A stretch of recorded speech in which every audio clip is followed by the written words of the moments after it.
जय भवानी, जय शिवराय।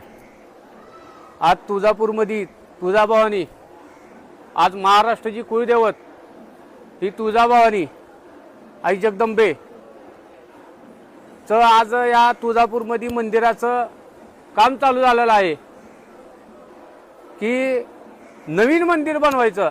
जी काय पुरातन आहे ती पुरातन वगळून जी काय थोडंफार डागडुग झालेलं आहे ती सगळं पाडून, जसं उज्जैनमध्ये बनवलेलं आहे, जसं तिरुपती बालाजीला बनवलेलं आहे, तसं आपल्या हा छत्रपती शिवाजी महाराजचं कुळदैवत आई तुळजाभवानी ह्या मंदिराच्या कामाला सुरुवात झालेली आहे। आणि कामानिमित्त अनेक असे भुयार निघायला लागलेले आहेत। तर ती भुयार नसून काय हौद असतील, काय रूम असतील, त्याची पाहणी चालू आहे, मंदिर चौकशी करायला आहे त्याची। अजून हळूहळू जी काय कामं चालू असताना काय तलवारी निघतील, काय भाले निघतील, अजून काय वेगळे वेगळे निघेल